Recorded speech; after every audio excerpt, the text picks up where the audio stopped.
Hello and welcome to this very special broadcast on Sports Today with who I consider the world's best cricket writer as we speak.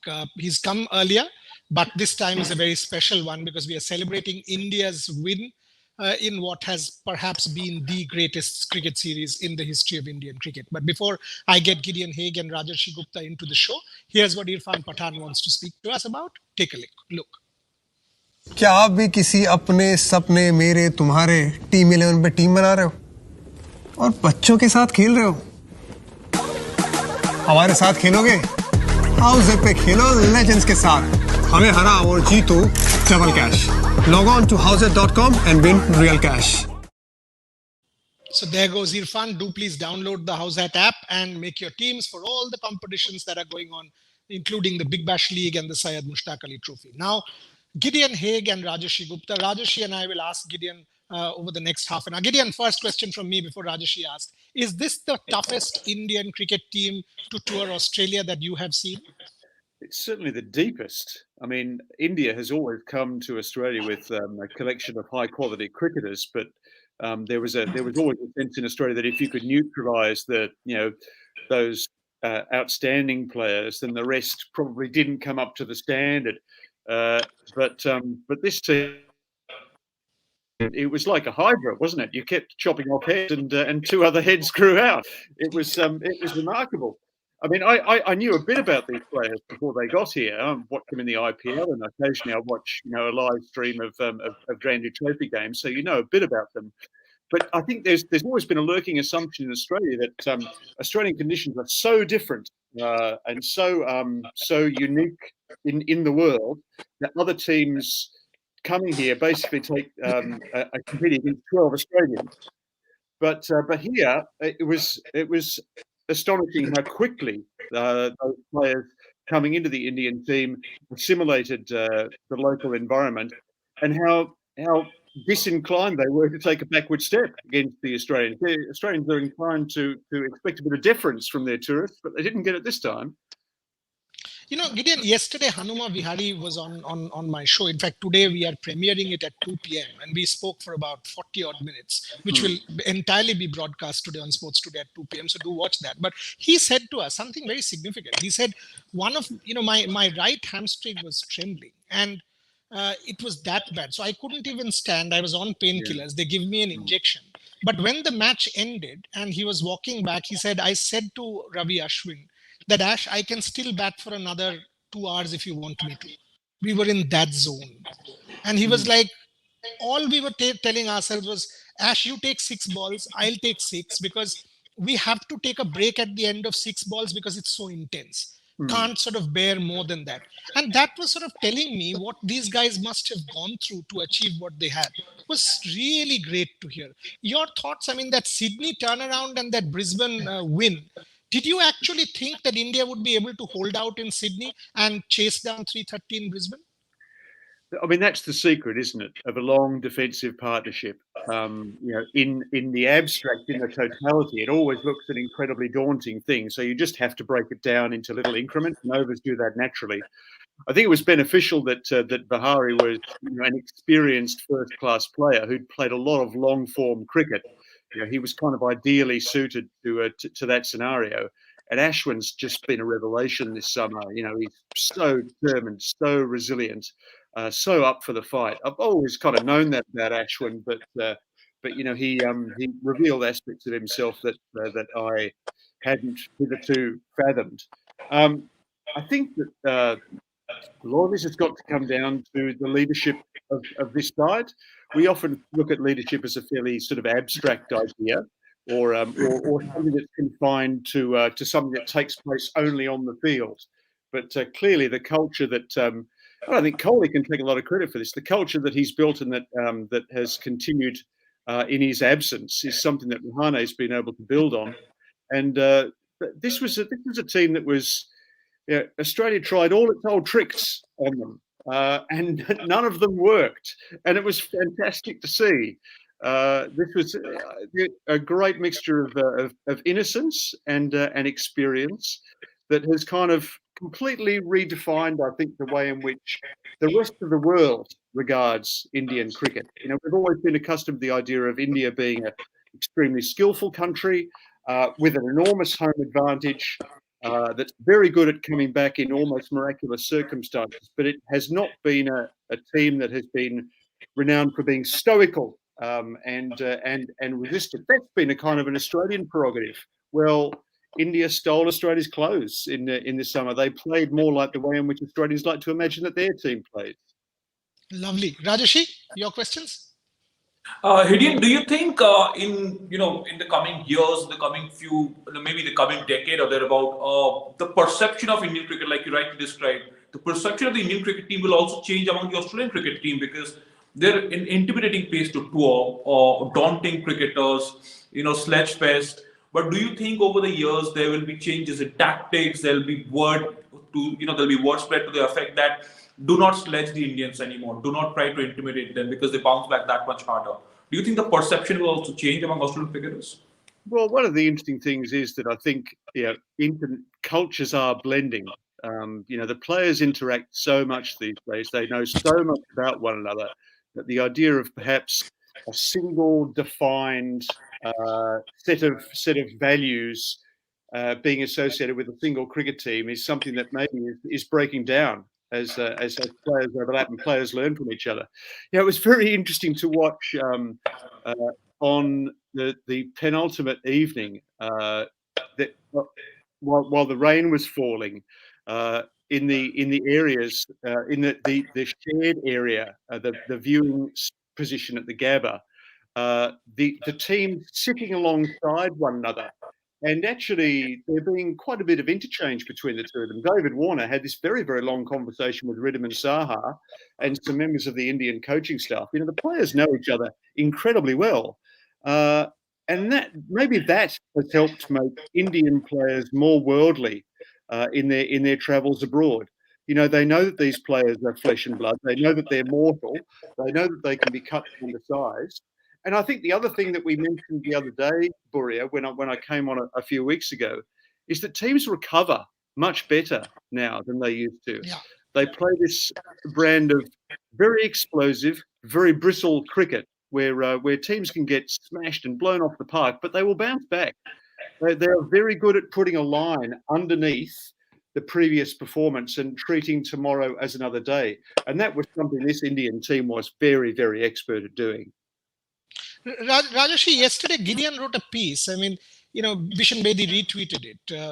Had to and wanted to. Gideon, would you sort of just explain that a little bit more before Rajeshi takes another one to you? Because that the Indians wanted it that much more, but why would you say that the Australians did not want it that much more? Because everything was at stake for them also.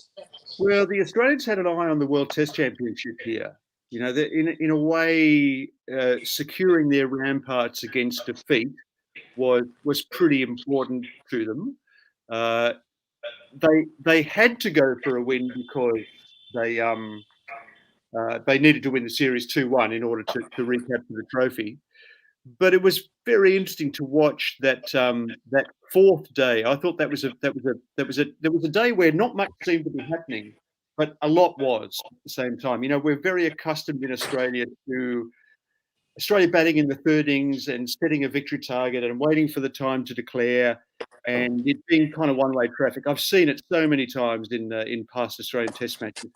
But every time Australia seemed about to get away, India pegged them back. They took 2 steps forward and 1 step back. They were kept very, very honest. Their kind of standard schedule for winning Test matches in Australia was severely disrupted. And I think by the end of the fourth day, they didn't quite know what to do. So I think coming into that last day, Australia would almost have been content for India to bat them out of the game, just to bat time. But India sort of signified all the way through the day that victory remained an option, and their battle plan was absolutely clear. Get through to tea with the minimum of wickets lost so that they could accelerate. And you saw the acceleration starting just before tea, didn't you? When Rahane came in and played that delightful little cameo. Both the way in which he played and the way in which he got out, I thought signified to his team that victory was a priority, victory was feasible, and that no one would be punished for failing. under those circumstances. That was a tremendous signal to send to the rest of his team. He's got tremendous presence of mind, Rahane. It is a remarkable achievement, and I think a lot of the credit has to be placed on his shoulders. Rajashi, your question, but before that, as Gideon said, he's just been felicitated at the Mumbai airport and cut a cake. That's what he's just done on his way home. And I had a chat with him, and exactly what Gideon said. He said, Boryada, my point was, if we go and attack, all of a sudden we will see Australia defensive. We will see the field spread out. We will see the closing fielders not there. And what was a giveaway, Rahane's fields, is Nathan Lyon bowling to Rishabh Pant, ball one with a long on, long off. He said, that was a giveaway to us, that they are under pressure. We can push this more. So your question, Rajesh. Exactly. Picking up from what Boria said, Gideon, it was a little alarming to see an Australian captain so defensive so early on, both in Sydney and in Brisbane. No closing fielders for Cheteshwar Pujara, given how Nathan Lyon bowled to him the last series. The lack of short balls from the Australian Pacers. Mitchell Starc was obviously not 100%. What did you think of this Australian team? Did you think they were in a negative mindset? Were they too afraid of failure? Was that the pressure of performing at home? What went wrong, and why was this so defensive to start off with? It's a good question. I mean, I think that an attritional brand of cricket is one that Justin Langer feels very comfortable with. He was a tough, resilient, slightly unimaginative player who believes, first of all, who had considerable success in England in 2019 with this idea that if you dried the runs up, then the Duke ball would generate enough chances for the attack to be able to break the back of an England innings, and that kind of worked. And he's invested very much, I think, in that strategy since then. This idea that if you keep the runs down and you keep the batsmen on the back foot, we've invested very heavily in this idea that you win Test matches in Australia with tall pace bowlers bowling in dry areas, and it's a one-size kind of fits-all solution. What is lacking, I think, in Australian cricket at the moment is a bit of imagination, a bit of lateral thinking, a bit of ability to understand when a strategy isn't working and having alternatives to it. Even the idea of bringing Cameron Green in as a fourth pace bowler in this series has been based around the idea that you need to be over 6'4" in Australia to succeed as a fast bowler. But India demonstrated consistently throughout this series that what you actually need to do is do a bit with the ball. We did nothing with the ball all summer. Everything was gun barrel straight. I don't think I've ever seen an Australian attack move the ball less, which of course discourages them from pitching the ball up. So it kind of becomes a vicious circle. And I think that that kind of patient, sit back and wait for things to happen kind of cricket is something that Langer feels comfortable with, and Payne probably feels is prudent to go on with, because the Australians have fallen into that rut. After what happened in Adelaide, I think the Australians convinced themselves that yes, this is the way to succeed. If we stick to it for long enough, India will break. But it didn't happen. We kept going back to the well, and it kept giving us less and less each time. Gideon, to take from what Rajesh said, and a lot of our cricketers said, very senior cricketers, that Mitchell Starc, for example, his hand position is no longer right. He's not swinging the ball. And Australia perhaps got it wrong by continuing with all four all through the series. They could have introduced somebody fresher. They could have tried something. But they weren't trying anything new because they were afraid of failure. Yesterday, Michael Clarke was on Sports Today, and he started saying, look, the tactics he felt was negative. He said, look, I thought we could have gone for it. And this is not the way to whenever a new batsman, his exact statement was, get a mid-off, mid-on for Rishabh Pant. Yes, he hits you for 3 sixes, but he will sky one.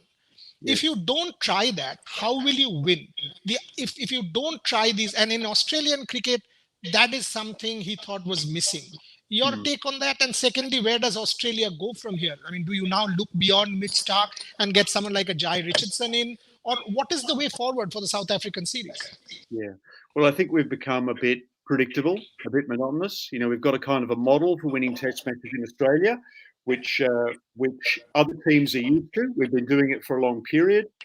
and it's no longer a threat, or at least it needs variety. Like I said, all of our bowlers come from roughly the same height and bowl roughly the same trajectory, and basically pursue the same kind of modus operandi. They're looking for a little bit of seam movement. They're looking to push the batsman back with short balls, and occasionally use the fuller ball as a variation. But you can't do that year in, year out, and expect teams to just capitulate every time. So there's a disturbing sense in which this team might have plateaued. And that was actually what happened with Langer in Western Australia. Langer enjoyed great success in his early days, kind of reviving Western Australian cricket, and he did very well as the coach of the Perth Scorchers, with a particular model for winning T20 game, which involved basically keeping the local state squad together and using the advantage of having that team together for the whole year in order to get the jump on the rest of the competition. But after a while, Langer stopped achieving results in Western Australia, and maybe signing him on a 4-year contract for Australia was something that was bound to create this kind of difficulty. How does Langer go on growing as a coach, and how does his team go on improving? It's interesting. Langer's got this 5-point plan for the Australian team: elite honesty, elite humility, elite professionalism, blah blah blah. One of them is elite learning. And my question would be, what are the Australian cricket team learning? How has he enhanced their skills? How has he expanded their repertoire? How many of the Australian team can say that they are actually better players than they were a year ago? Maybe Marnus Labuschagne, but the rest of them, I don't know. Maybe Pat Cummins, but the rest of them, I don't know. There seem to be some players on that side who are drifting at the moment, and there doesn't perhaps seem enough encouragement, maybe enough pressure from below to challenge those players to their places. Fascinating. Rajoshi, your question? Absolutely. The other aspect that Boria, Gideon, we've seen around the Australia series, not just this one. You look back at 2018-19. Is it something that you see as a recent trend in the Australian cricket team? You very rightly pointed out, with Justin Langer and his 5-point agenda for Australia, but they're not learning, they're not enhancing. Shane Warne, Adam Gilchrist was scathing in their criticism of Tim Payne, whether Nathan Lyon, Mitchell Starc. But is Tim Payne a very un-Australian-like captain, you would say, in Test cricket in recent times? I know he's a different individual, there are different characters around the team. But would you be a little worried, given Tim Payne's recent form of leadership? He did well in the Ashes. But is he the man to now regroup? Or is it time to look at someone like Pat Cummins, who has emerged, like you said, as one of the players who's enhanced his reputation over the last 2 years? You feel a little concerned about Tim Payne there? Well, look, there are sort of competing strains in the culture of Australian cricket. There is a strain which Australians like to talk about. They like to say, we're flamboyant, we're entertainers, we're aggressive, we always look to take the attacking option. But there's another strand of Australian cricket culture which is grimness, which is a kind of austerity, which is a kind of almost a bit of drabness. We're very phlegmatic, we're very determined. We just go back and do the same things over and over again. And I suspect that latter trend has maybe displaced the other trend in Australian cricket thinking. We've had consecutive coaches now in Australia, in Darren Lehmann and Justin Langer, who have taken a kind of a back to basics approach.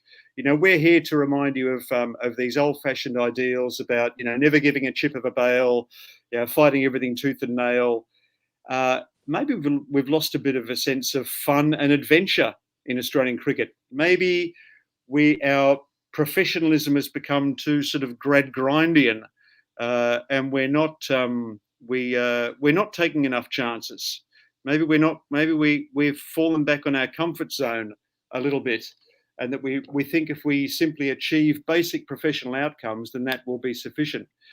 And frankly, most of the time it will be sufficient. A very similar team to this one obliterated Pakistan and New Zealand in Australia last year because we had the advantage of home conditions. And we tend to stress how we're doing under our own noses in front of our own people in Australia as to where Australian cricket stands. this will be a very salutary moment for Australian cricket and for this Australian cricket team. It'll require a bit of elite honesty and a bit of elite humility, as contradictory a concept as that sounds. We maybe have to learn a few things from India. It won't be bad for us. When you say that, Gideon, when you say that, again, I mean, fascinating. But if you've given somebody a long contract, and I don't want to say names here, but two very senior Indian cricketers, legends almost, have said to me, not legends, almost legends, have said to me that yes, it's all very good to be tough and, sort of tooth and nail and fight till the finish. But there is also something in cricket called imagination. Yeah. And he lacked it.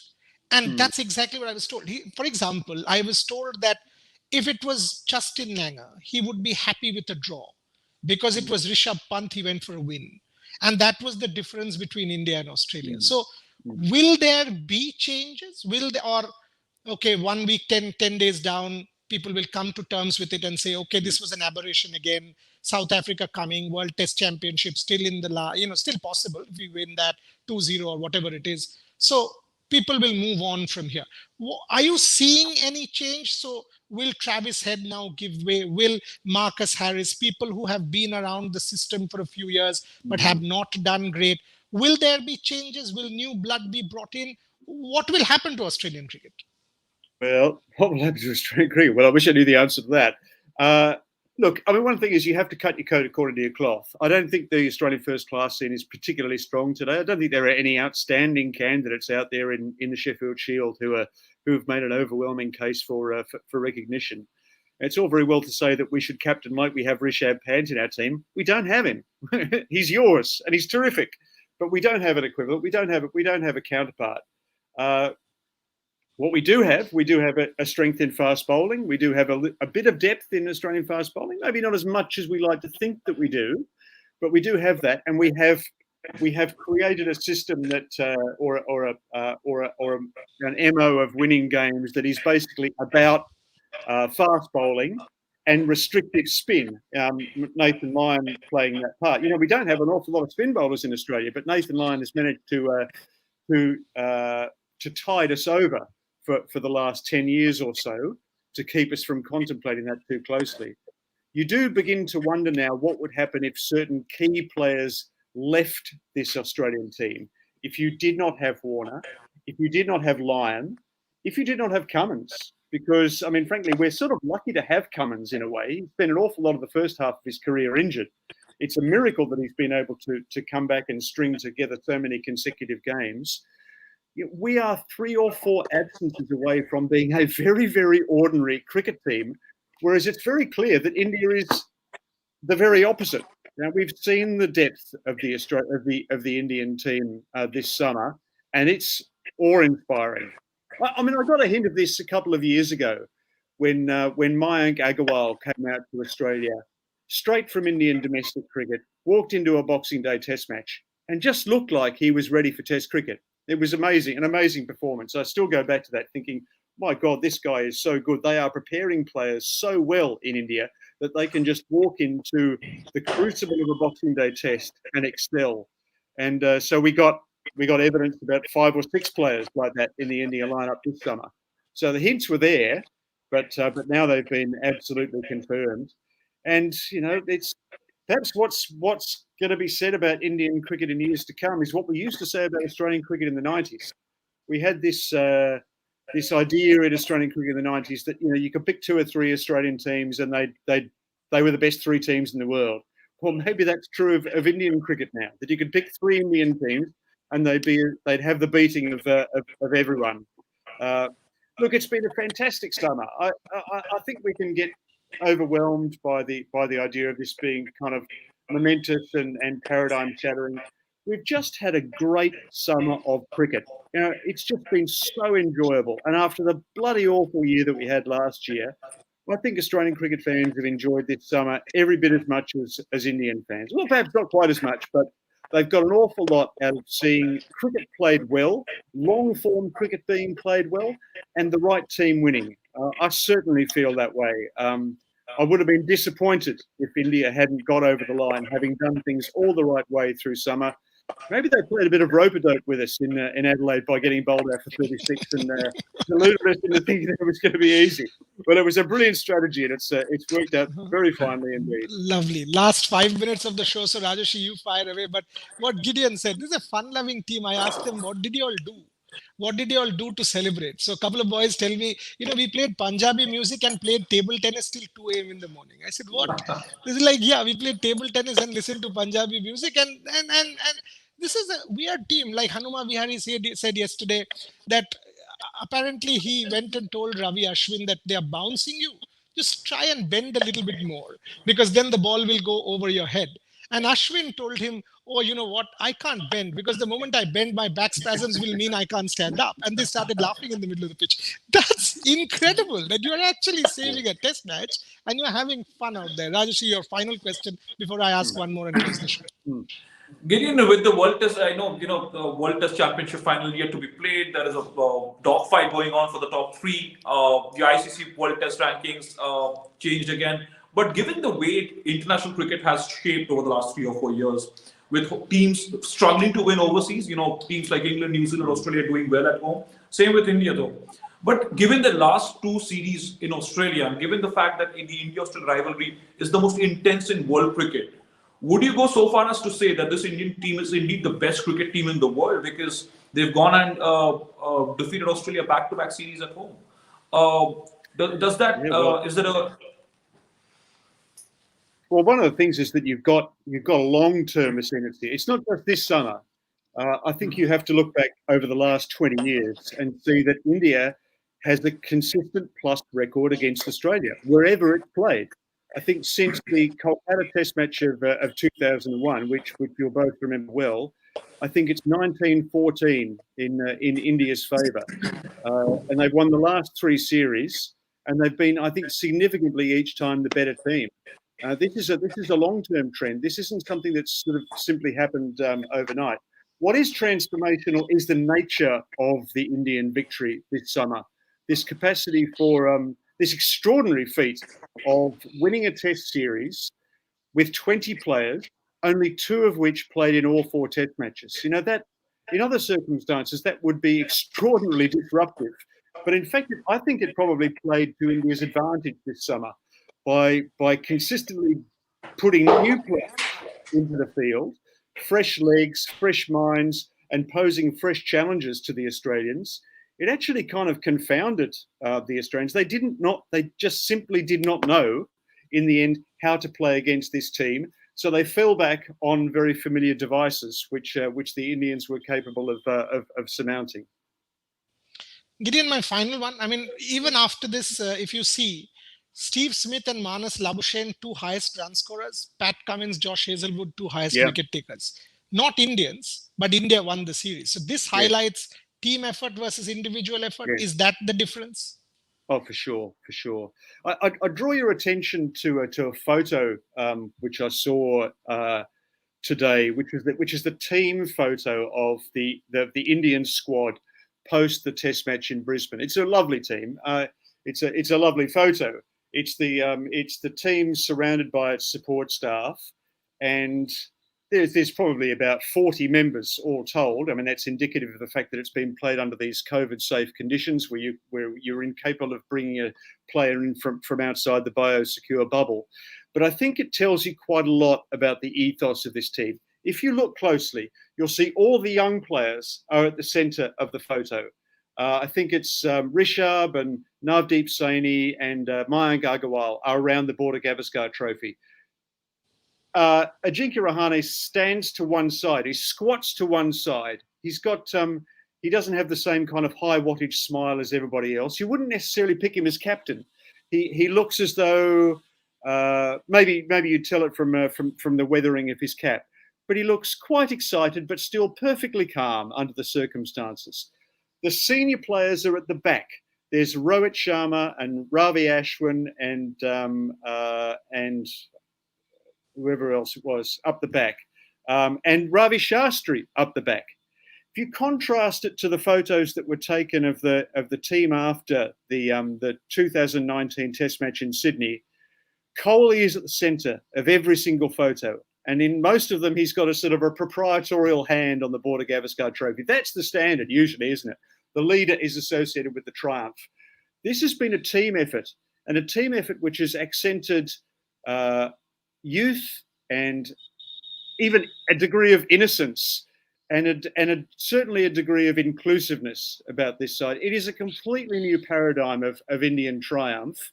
And it's one that's incredibly refreshing to cricket fans in every country. This is one of the great romantic sporting stories of all time. And it's just been fantastic to be a part of. Absolutely correct. Rajesh, with your permission, I will say that when Mohammad Siraj was handed the Indian flag, a Muslim boy from Hyderabad who has lost his father, and the rest of the team rallying behind him, in our 90 years of Test cricket, that will remain one of the most potent photographs of what we associate with Indianness. It's our India. Mohammad Siraj with that Indian flag and the tricolour, there fluttering with Indian fans, the diaspora screaming for India, and all of the boys, Ajinkya Rahane, Rohit Sharma, Ravi Shastri, everyone walking behind Mohammad Siraj. It was the new India speak out, our India. The idea of India that we love, not the toxic debates on TV or newspapers and the divisiveness of caste, creed, religion. And that's exactly what Gideon just said. This is a new, refreshing India speaking out a new language to the world. Maybe world cricket will benefit, Indian cricket will benefit, and we will have a richer sport. Gideon, you have enriched our sport for a long, long time. So please do send me your books because I need to get them signed. So send me signed copies. The royalty will diminish, but that doesn't matter. You are okay with that. But more shows on sports today because you are so good. So good to talk to. Rajesh, I leave the final words to you. Gideon, it was a privilege. It was a privilege to do this with both Gideon and yourself, Warrior. Gideon, thank you so much for this. And it's always enriching talking about sport. And it's been that kind of fascinating series, Gideon, where